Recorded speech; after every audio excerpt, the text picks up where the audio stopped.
사랑하는 기쁨의 가게 가족 여러분 안녕하세요. 오늘은 다같이 출애굽기 2장 11절에서 우리 마지막 절까지의 말씀을 함께 묵상하도록 하겠습니다. 본문이 조금 길어서 제가 11절부터 15절까지의 말씀을 읽도록 하겠습니다. 모세가 장성한 후에 한 번은 자기 형제들에게 나가서 그들이 고되게 노동하는 것을 보더니 어떤 애굽 사람이 한 히브리 사람 곧 자기 형제를 치는 것을 본지라. 좌우를 살펴 사람이 없음을 보고 그 애굽 사람을 쳐 죽여 모래 속에 감추니라. 이튿날 다시 나가니 두 히브리 사람이 서로 싸우는지라. 그 잘못한 사람에게 이르되 너가 어찌하여 동포를 치느냐 하매 그가 이르되 누가 너를 우리를 다스리는 자와 재판관으로 삼았느냐. 너가 애굽 사람을 죽인 것처럼 나도 죽이려느냐. 모세가 두려워하여 이르되 일이 탈로 되었도다. 바로가 이 일을 듣고 모세를 죽이고자 하여 찾는지라. 모세가 바로의 낯을 피하여 미디안 땅에 머물며 하루는 우물 곁에 앉았더라. 아멘. 우리가 어제 말씀에서 모세의 출생과 또 모세가 어떻게 바로의 딸에게 건짐을 받게 되고 어머니 요게벳의 손에 자라게 되었는가를 함께 보았습니다. 바로의 강팍함과 포악함에도 불구하고 바로의 딸이 보여준 동정심과 긍휼함은 이 땅의 모든 것이 악하게 흘러가는 것만 같은 이 세상 가운데 절대 소멸할 수 없는 하나님의 절대적인 선함을 우리로 하여금 발견할 수 있게 하였습니다. 그렇게 히브리 사람이었지만 애굽의 왕실에서 생활하게 된 모세의 이야기가 오늘 본문의 배경입니다. 모세가 장성한 후에 하루는 자기 민족인 이스라엘 형제들이 애굽의 관리에 의해 학대당하는 것을 목격하게 돼요. 그리고 그 일은 모세의 마음속 깊이 있던 거부할 수 없는 히브리 민족의 정체성과 젊은이로서의 혈기를 폭발하게 만들었습니다. 또한 모세 스스로도 바로 왕에게 아들로서 인정받지 못하고 서자 취급을 받고 이방 민족을 받았던 그 울분이 순식간에 터져 나왔던 것이죠. 결국 모세는 그 애굽인을 쳐 죽이고 이 사실이 발각되자 자기를 죽이려는 바로를 피해 도망하게 됩니다. 여기서 바로가 모세를 죽이려고 쫓아왔다는 이 본문은 모세가 왕궁에서 어떻게 생활하고 있었는지를 우리에게 보여주는 부분입니다. 그는 왕자였지만 이방 민족으로서 철저하게 배제당하고 차별당한 삶을 살았던 것이죠. 그리고 자기의 눈앞에 자기 민족이 괴롭힘당하는 것을 보았을 때 순식간으로 올라오는 그의 혈기를 제어할 수 없었고 결국 그 애굽인을 자신의 주먹으로 응징한 것입니다. 그렇게 도망하게 된 미디안 땅에서 모세는 첫 번째 아내 십보라를 만나게 됩니다. 그리고 장남인 게르솜을 얻게 되는데 이 게르솜이란 내가 이방에서 개게 되었다라는 뜻입니다. 모세가 자기의 삶을 어떻게 이해하고 있는지를 보여주는 이름이죠. 지금 모세의 삶에서 자기의 계획대로 되고 있는 것은 없습니다.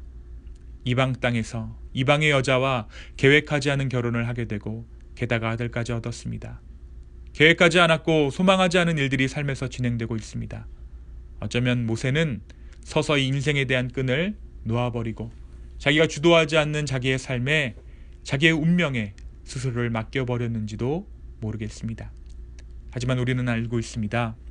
모세를 그 나일강에서 건져내신 그 하나님도 하나님이고 이 십보라라는 여인을 만나게 하신 것도 바로 하나님이라는 사실을 말이죠. 모세가 생각했을 때 모두 다가 우연이지만 좋은 일도 우연이고 나쁜 일도 우연이지만 그 모든 것이 하나님의 섭리하심이었음을 우리는 알고 있습니다. 그리고 또 이 십보라라는 여인이 후에 어떻게 모세를 죽음의 위기에서 건져내는지 우리는 알고 있습니다. 여기까지가 오늘 말씀이 전하는 모세의 이야기입니다. 오늘 말씀은 저와 여러분에게 무엇을 말해주고 있을까요?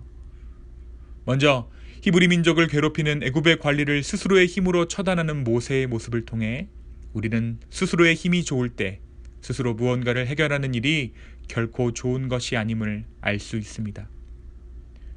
그런 상황들 또한 그런 사람들은 결국 하나님의 어떠하심을 경험하기도 전에 스스로 모든 것을 처리해버리는 실수를 범하게 되죠. 그리고 그러한 실수는 반드시 하나님 앞에 다룸을 받는 시간을 겪게 됩니다. 바로 그 가운데 하나님의 하나님 되심을 인정하는 법을 깨닫고 배우게 되는 것입니다. 사실 모세의 일생은 총 3시기로 나누어집니다. 모세가 40세가 되기 전까지의 전반 40년, 그리고 장인 이드로의 집에서의 40년, 그리고 광야에서의 40년입니다. 결국 모세가 장인어른 집에서 목동으로 머무르는 이 기간 동안 모세는 이 혈기 그리고 서자로서의 울분으로 인한 틀어진 욕망에 대한 다룸을 받았습니다. 그리고 그가 인도할 이스라엘 백성들 역시 광야에서의 40년 동안 하나님 없이 살아보려는 혈기와 노예로서 살아가며 비틀어진 욕망에 대한 다룸을 받게 되죠. 어떻게 보면 모세는 이스라엘 백성들보다 먼저 광야를 경험한 것입니다. 모세에게 이 시간이 꼭 필요했던 것이에요. 하나님께서는 먼저 모세로 하여금 인생의 광야를 경험하게 하시고 그를 훈련시켰기에 그는 민족의 지도자로 이스라엘 민족을 인도할 수 있었습니다. 사랑하는 여러분, 때때로 우리가 겪게 되는 인생의 광야들은 무엇보다 나의 나됨을 깨닫게 합니다. 오늘 모세의 경우에서 우리가 보았듯이 그때는 내가 잘났다고 내 능력이라고 생각하는 그 부분이 오히려 나의 죄됨을 드러내는 순간이었음을 인정하게 되는 것이 이 광야 가운데 겪게 되는 첫 번째 깨달음입니다. 그러고 난 후에 우리는 그 광야에서 하나님을 의지하는 법을 배우게 됩니다. 그리고 우리가 진정으로 하나님을 의지하기 시작할 때 하나님께서는 기꺼이 하나님의 은혜를 우리의 삶 가운데 부어주십니다. 내 스스로 무언가를 해결할 수 있을 때를 조심하십시오. 그리고 그 순간에 오히려 하나님의 도우심을 구하는 우리 모두 되기를 간절히 소망합니다. 두 번째는 우연을 가장한 하나님의 인도하심입니다. 모세는 순식간에 왕실의 삶을 살던 왕자에서 도망자로 전락합니다. 우리는 이와 비슷한 삶을 요셉의 경우에서도 한번 본 적이 있죠. 그런데 그렇게 도망하게 된 미디안에서 아내를 만나고 새로운 삶을 시작합니다. 이 결혼은 결코 모세가 원하던 결혼은 아니었습니다. 그가 도망자였기에 정착을 위해 어쩔 수 없이 선택해야 하는 답안지였던 것이죠. 들에서 가축을 치는 가축의 오물을 뒤집어 써야 하는 이방 여인 십보라는 결코 왕실 수준의 안목에 길들여져 있었을 모세의 눈에 차는 신부감은 아니었을 것입니다. 그래서 아들을 낳았을 때에도 아들을 축복하는 이름이 아닌 자기의 신세를 한탄하는 이름을 지어줍니다. 그러나 여기에 하나님의 섭리가 있었습니다. 훗날 십보라는 모세가 하나님 앞에 죽게 되었을 때 순간적인 기지를 발휘해 모세를 구해냅니다. 모세의 인생에서 결정적인 구원자 역할을 한 이방 여인 둘이 있는데 하나는 애굽 공주이고 하나는 이 첫 번째 부인 십보라입니다. 사랑하는 여러분, 하나님께서는 우연을 통해 우리의 삶을 인도하십니다. 우리의 눈으로 보았을 때 우연이지만 하나님은 이 모든 것을 계획하고 계신다라는 것이죠. 그렇다면 왜 하나님은 처음부터 이것이 내 뜻이다 라고 말씀하시지 않을까요? 처음부터 하나님이 이것이 내 뜻이다 라고 하면 우리가 다 도망가 버리기 때문입니다. 그리고 구원이 없는 방향으로 튀어버리기 때문입니다. 그래서 하나님께서 이 우연을 가정해서 우리의 삶을 인도하고 계시는 거예요.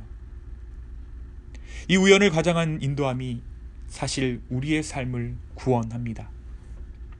내 삶에 이 일만 안 일어났어도 하는 그 포인트에 하나님의 구원의 섭리는 숨어 있습니다. 이 하나님의 섭리에 감사하며 순종하는, 그리고 기쁨의 제사를 드릴 수 있는, 삶의 매 순간순간 인도하시는 그 하나님의 섭리 가운데 감사하는 우리의 삶 되기를 예수 그리스도의 이름으로 축원합니다. 오늘 하루 하나님의 인도하심이 우리의 삶 가운데 있습니다. 그것은 때때로 우연이라는 옷을 입고 오지만 그 또한 하나님의 인도하심임을 우리는 인정합니다. 우리의 삶을 주님께 드리며 주님께 나아가는 오늘 하루의 삶 사는 저와 여러분 기쁨의 교회 되기를 간절히 소망합니다. 이 시간 함께 기도하겠습니다. 주님, 다시 한번 우리의 삶을 아버지 앞에 올려드립니다. 우리의 삶이 한 치 앞도 내다볼 수 없음에 오히려 감사합니다. 볼 수 없음을 통해서 하나님의 인도하심을 더욱더 의지하게 하심에 주님 감사합니다. 주여, 우리를 긍휼히 여기시고 우리를 불쌍히 여기시고 한 걸음 한 걸음 하나님의 뜻대로 우리의 삶을 인도하여 주시옵소서. 감사합니다. 예수님의 이름으로 기도하였습니다. 아멘.